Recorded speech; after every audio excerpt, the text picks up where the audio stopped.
Okay, let's see where we are. I think we're in good shape. So this is part 2 of this article that I'm reading. Here we go. We promise developing countries that if they adopt good policies, such as honest government, they too can enjoy affluence.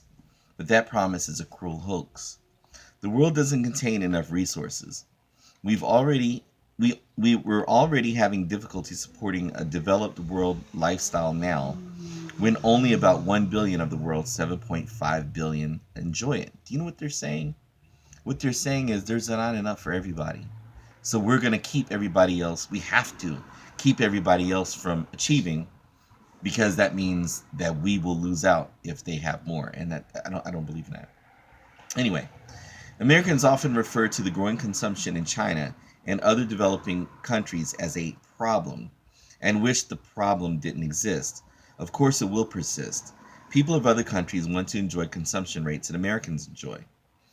They wouldn't listen if told not to do what Americans are already doing, like own weapons of mass destruction. Anyway, where am I?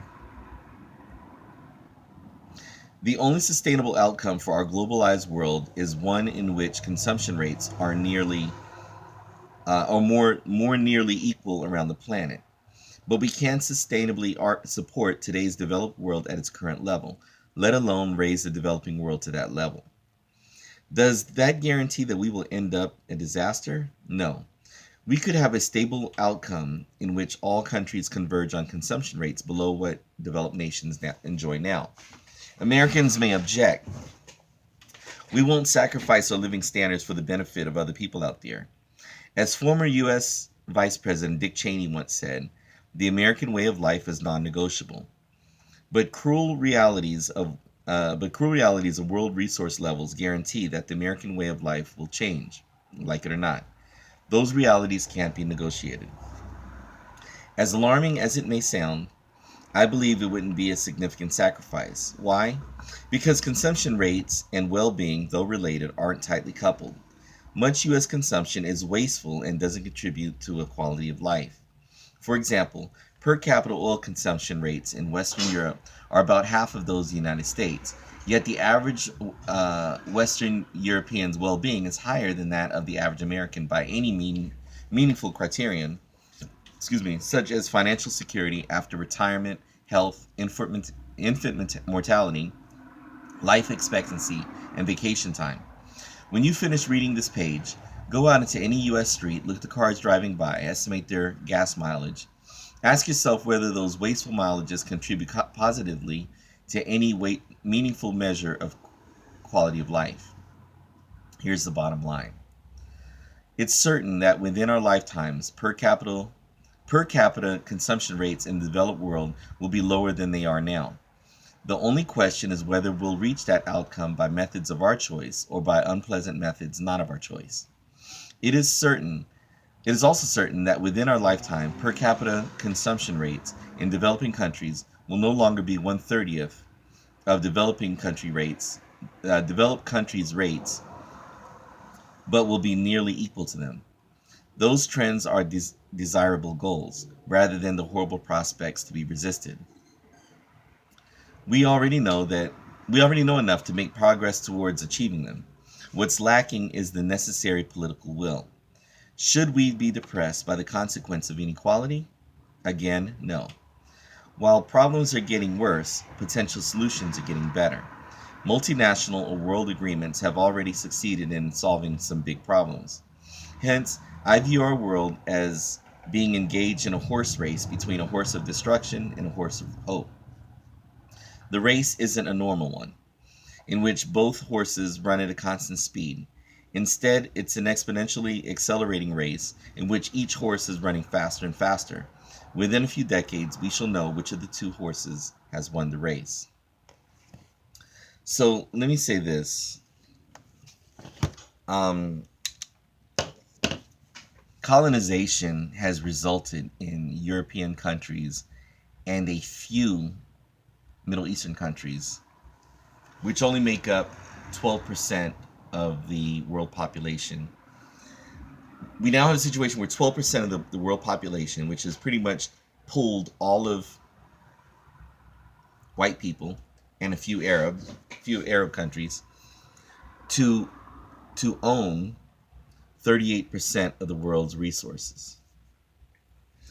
And it's sort of like when you have the owner of a company and the business is doing well.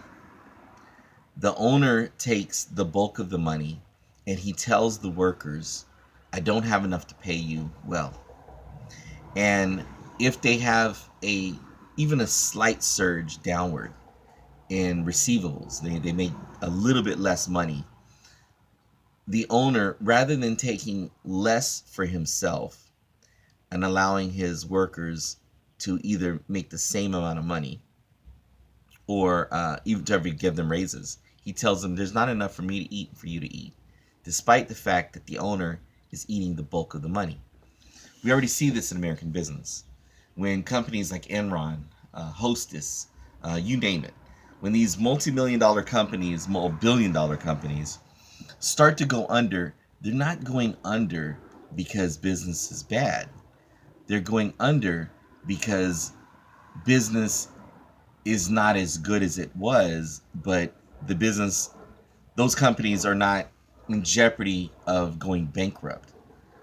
The people at the top are just taking so much of what is made, they have to lay off employees. And what happens when you lay off employees?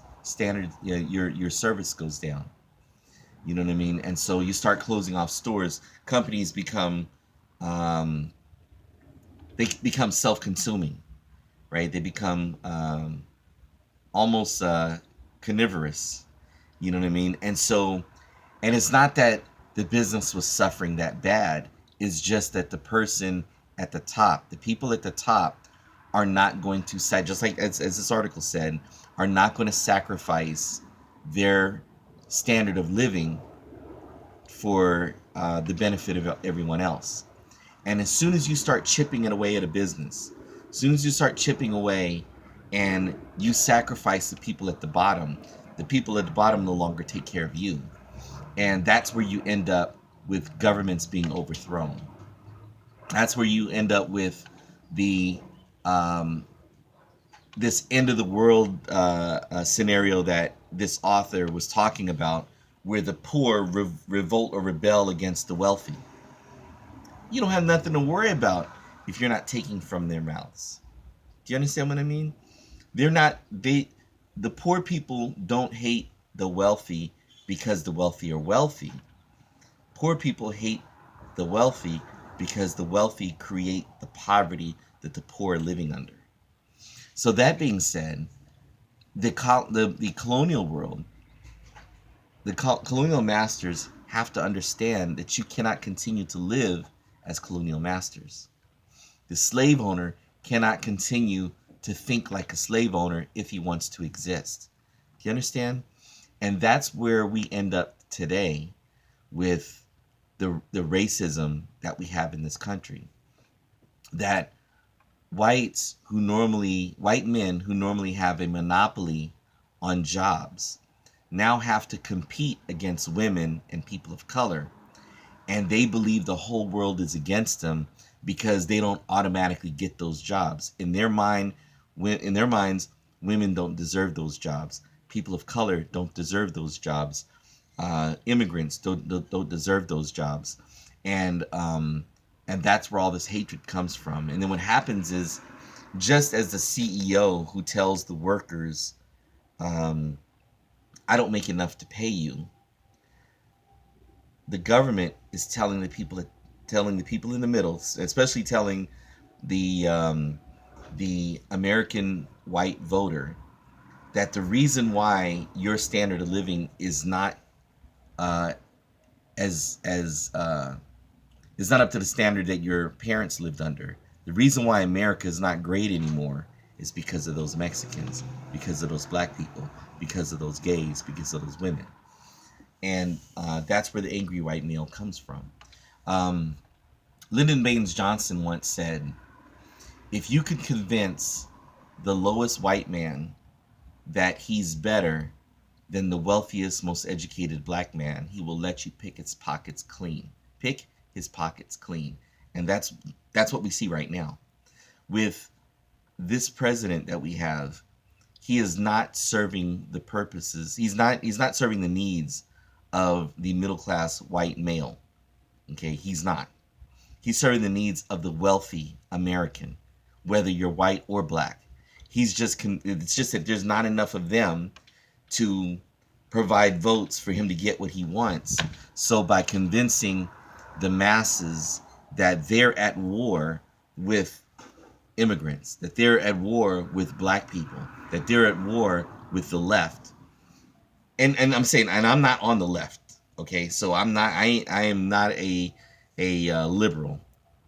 Maybe in some ways I am, but by convincing them that this is better for you, these corporations not paying taxes is better for you. What kind of bullshit is that? By saying that we're going to, by blaming welfare moms who are feeding their children steak instead of chicken and canned foods, they're saying that's the reason why there's not enough money. That's why I have to stop you from getting a pay increase. Because here's the thing: minimum wage affects more than just burger flippers. It affects more than just black people. It affects more than just Mexicans. Minimum wage affects everybody else, because the less money they have, the less money you have.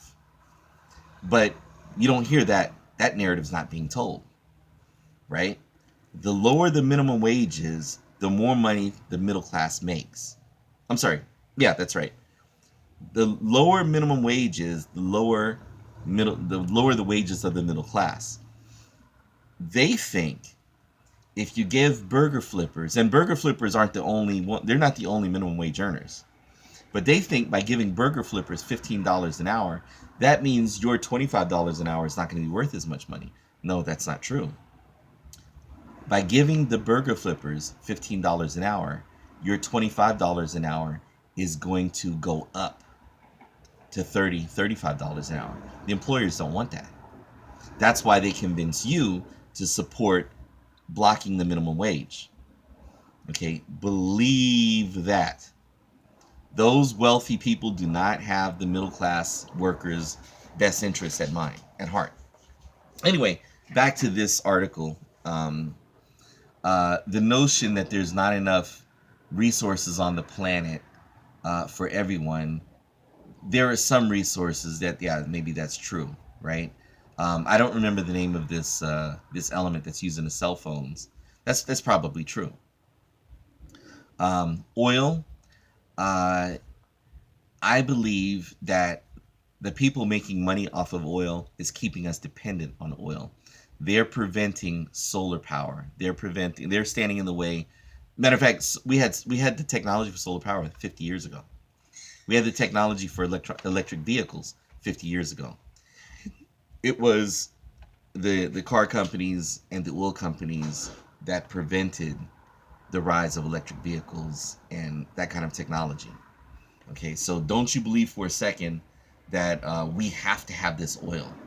Reason why we have to have this oil is because the people who sell oil want to be able to sell more of it. So they don't want these alternative sources to become commonplace. It affects their bottom lines. And then the government that we live under get all their cues from the rich. So the congressman, the president, everybody serves the purposes of the wealthy.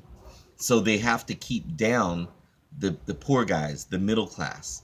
They have to keep us dependent on those industries that pay them to pass laws that benefit them, not benefit us.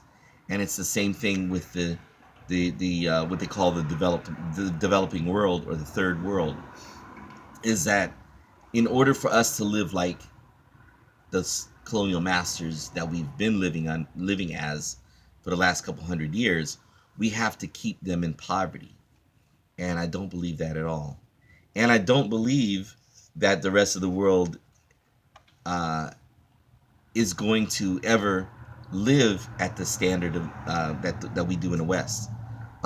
but I don't believe that them doing better is going to mean that we're going to do worse. Okay, so anyway, I'll have to organize my thoughts. It's just off the top. I'll probably do an article or something like that. So, anyway, Chris, let's talk about this later, brother. All right, peace.